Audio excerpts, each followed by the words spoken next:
To me, the Tesla is a better road trip vehicle. Now, this is not to say that you can't take road trips in other vehicles. You can, but Tesla still has the upper hand. My family and I are about to embark on a multi-day EV road trip that covers 2,000 miles one way or 4,000 miles round trip. Since it's the season of travel during the holidays, I wanted to talk about a few issues related to EV travel. The first thing you need to consider is whether an EV is even the proper tool for the job. Then I want to cover some tips and tricks to make your EV journey as pleasant and comfortable as possible. One of the questions you should ask yourself is, should I even be taking an EV? In other words, is an EV the right tool for the job? Am I doing this for the right reason? So what are some reasons why you might want to take an electric vehicle on a longer road trip? To me, the most obvious is cost savings. Now, in my particular case, my 2015 vintage Tesla has free lifetime supercharging, but that's not really a fair comparison. So we'll go through some math on what a typical road trip would cost in terms of fuel. Let's start with the gas car this time. Now, we used to have a Toyota minivan. It got somewhere around 23 miles per gallon. 4,000 divided by 23 equals, let's say, 174 gallons. Where I'm going through Illinois, Kansas, and then down into Phoenix, the average cost was around $2.80 per gallon. So let's multiply that out times 280. And that means I would be spending $487. So that's my gas price. Now let's do a similar calculation for electric. So again, 4,000 miles. On my Tesla, I get somewhere around 3 miles per kilowatt hour. 4,000 divided by 3 is 1,300 kilowatt hours. As I mentioned in my Tesla, I get this for free on superchargers, but let's say for a moment that you're using a car that's using the Electrify America system. You are going to pay 31 cents per kilowatt hour. Now, the other thing I have to consider is this amount of kilowatt hours is not necessarily, I'm not going to do all of this on the DC fast chargers. Chances are I'm going to have a few hotels where I'm going to get my charge for free or included with the room rate. 8 nights where I get free electricity. And each night I'm going to charge somewhere around 50 kilowatt hours, which is a good chunk of the battery.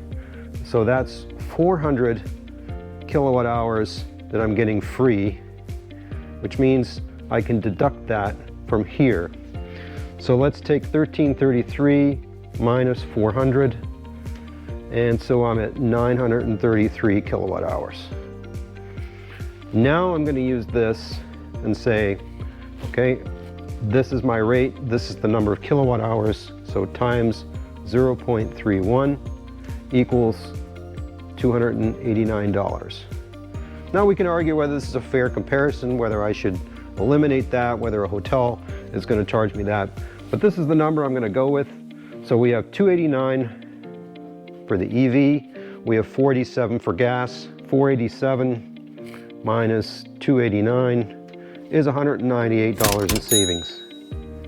Another reason, of course, is it's just the most practical vehicle for you. It's the one that you have. This is also the case for me. I don't own a combustion vehicle anymore, so pretty much I'm taking an EV. For some people, it's also just about the experience. Another benefit of this particular vehicle, even though it's an older Tesla, it has the Autopilot 1.0 feature, which is self-steering. This is very comfortable on long road trips. And I know some other modern vehicles have that, including some ICE vehicles. So make sure that you're comparing apples to apples. Then there's the environmental impact. Yes, an EV causes emissions indirectly, whether it's through building the vehicle or through the generation of the electricity. No matter how they're powered, even when it's through fossil fuel-based energy, EVs are still more efficient and therefore have a lower carbon footprint. But let's talk about the flip side. Why would you not want to take an EV? Well, if you're going to put yourself into a dangerous or in an uncomfortable situation because you can't fuel up, then just consider taking an ICE. There's also some practicality issues. In the past, I've rented a minivan when I simply didn't have enough seat belts for the number of people and the gear that I needed to take. Take the right tool for the right job. Now in our case, I have multiple EVs to choose from. We could take our Kia Niro EV, which certainly is road trip capable, and we have taken it on a road trip. The Tesla is a better road trip vehicle. This is 2022. The charging infrastructure for non-Teslas is pretty good, but Tesla still has the upper hand. Now, this is not to say that you can't take road trips in other vehicles. You can, I have, and it's reasonably practical. It's just that the planning process is a little bit different. The main reason is the supercharger network and how everything integrates into the navigation. I plotted a course to my hotel in Troy, Illinois, and the card tells me exactly where I need to stop and for how long. These are only recommendations. So, for example, coming from Muskegon, Michigan, my first stop is in St. Joseph's. The next one is in Dwight, Illinois, and the third one is in Springfield, Illinois. One of the things you can do is override these, and there are way more supercharger opportunities in, for example, the Chicago area. We will likely stop at Country Club Hills.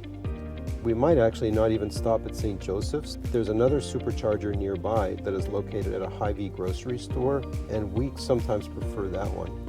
The one at St. Joseph's has a Panera, which is good, but again, the cool thing is they have all these choices, and I don't even have to think about it. This updates live. So if your efficiency is actually better, or if it's worse, for example, if you're getting headwind or tailwind, or whatever, these will adapt on the fly. One other feature is that as soon as you approach the supercharger, the battery will start to preheat somewhere around 20 to 30 minutes ahead of time, thereby making the charging that much faster. So for non-Teslas, I'm going to show a couple of methods that you can do the same kind of planning. So the two tools I'm going to show are the PlugShare trip planner and something called a better route planner. So for PlugShare, what you should do first of all is put in your vehicle. You can set the type of plugs to match your vehicle. Now in this case, I'm only looking for DC fast chargers, so I'm going to toggle off the J1772s. And then the other thing is you can look for different networks. I'm probably going to just look for ChargePoint and Electrify America, because I know those are ones that I have a membership with, and they're comfortable for me. And then if you scroll down to Trip Planner and plan a new trip, what you then get is the My Location to where you want to go. So it's the Holiday Inn in Troy, Illinois. And it should be the one on Formosa Road. So then what it does is it kind of plots a course, but then you manually have to decide where you're going to stop. There's some other features here to search for chargers only along the route. What is your estimated range? That's what the big circle is. I'm going to turn that off for now. You can add wait times, but this is all manual. So along the way, it's really up to you to choose which chargers you're going to use. So for me, I know, for example, that this one here in Ronin Black is one of my favorite. So I'm going to add that to the trip. So now it shows up here, it's only 50 miles. This one here, you can see by the rating, I'm not real crazy about this one. So I'm going to skip that one. And one of my favorites is either the Orland Square Mall in Electrify America or the Joliet Electrify America. So I'm going to pick this one here and add it to the trip. You can see it's 153 miles. So I know I've got to get a pretty good charge here at Ronin Black, but since I'm only going about 50 miles, that probably wouldn't take very long. So moving right along, I'm going to keep looking for the Electrify America stations. I know this one here, the Walmart Supercenter, I'll add that one. So that's about 100 miles. And the one in Springfield, Illinois, I'm going to add that to the trip. And one of the things I can do is if I estimate that it's going to take me about half an hour to charge, so if I add wait times, I can manually add those. So I'm going to assume all of these are a half hour. And then it will give me an estimate. 442 miles, 7 hours of drive time, 2 hours of charge time, but that's something that I set totally myself. And you can get an overview and so forth. But that's really the level of planning that you're going to get. Really no other indications of how long it takes to charge, anything like that.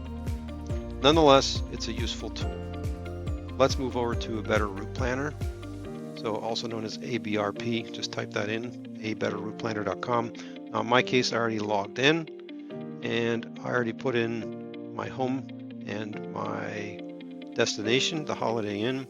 I put in my car. I made the assumption of starting at 100% state of charge because I'm going to charge it all the way. And then I hit go, and it should give me the DC fast chargers along the way.